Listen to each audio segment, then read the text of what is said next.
సంధ్య ఇట్లా మాట్లాడుతుంటే ఎందుకు వెళ్ళిపోతున్నావు? దా ఏంది నీతో మాట్లాడడానికి ఏం లేదు, నా సావు నేను చేస్తా. మాట్లాడుతుంటే అట్లా వెళ్ళిపోతే ఎట్లా చెప్పు? ఏదైనా ఉంటే మాట్లాడి తెలుసుకుందాం. ఏంది చెప్పు, మాట్లాడు. అట్లా కదమ్మా, నీకు చెప్తే అర్థమవుతలే అనే నా మరదలు నేను చేసుకుంటా అంటలేను, దానికి మన విషయం ఎట్లా చెప్పాలని చెప్పేసి ఆలోచించాలంటానా. ఇగో ఇదంతా కాదు, ఈ ఆటలన్నా ఆపే. నిజంగా నేనంటే ఇష్టం ఉంటే మీ మధ్యలో ఫోన్ చేసి మనం లవ్ చేసుకుంటున్నామని చెప్పు. ఇప్పుడు ఉన్న ఈ మనుషులతో దాంతో నేను మాట్లాడలేనే. ఇక రాత్రికి 3-4 బీర్లు ఎత్తా వేసి నా మరదలు ఫోన్ చేసి మొత్తం రికార్డ్ చేస్తా, అప్పుడు దానికి మన విషయం చెప్పేత్తిగా. హలో, నువ్వు తాగినప్పుడు ఎట్లుండవో నాకు తెలుసు, ఓకేనా? నిజంగా నేనంటే ఇష్టం ఉంటే మీ మధ్యలో ఫోన్ చేయ, లేకపోతే నేను నుయ్యో గుయ్యో చూసుకుంటా. సరేనే ఇక. హలో బావా. హలో అంకిత, నీతో ఒక విషయం చెప్పాలి, మాట్లాడచ్చా ఇప్పుడు?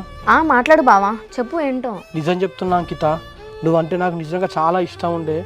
కాకపోతే నువ్వు అట్లా నన్ను అవాయిడ్ చేసుకో, నన్ను పెళ్లి చేసుకోను అని చెప్పేసి అనేసరికి, నువ్వు మళ్ళీ సంతకాంతు తిరిగేసరికి అసలు నాకు ఏం చేయాలో అర్థం కాలే. సో అట్లాంటి టైంలోనే నాకు సంధ్య కొంచెం దగ్గర అయింది.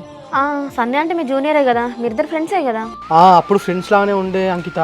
కాకపోతే సంధ్యకు నేనంటే కాలేజ్ డేస్ నుంచి చాలా ఇష్టమాట. సో నాకు ఇక ప్రపోజ్ చేసింది, అందుకే నేను లవ్ యాక్సెప్ట్ చేసిన. మేమిద్దరమే పెళ్లి చేసుకుందామని చెప్పేసి అనుకుంటాను. బావా అదే అంకిత, ఇక నేను సంధ్య లవ్ చేసుకున్న విషయం వాళ్ళ ఇంట్లో కూడా తెలుసు.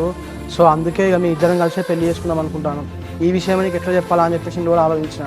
అదే బావా, నేను చేసుకుంది నాకే వచ్చింది. నువ్వు సంధ్య మ్యారేజ్ చేసుకుని హ్యాపీగా ఉండండి, నేను ఉంటాను ఇక.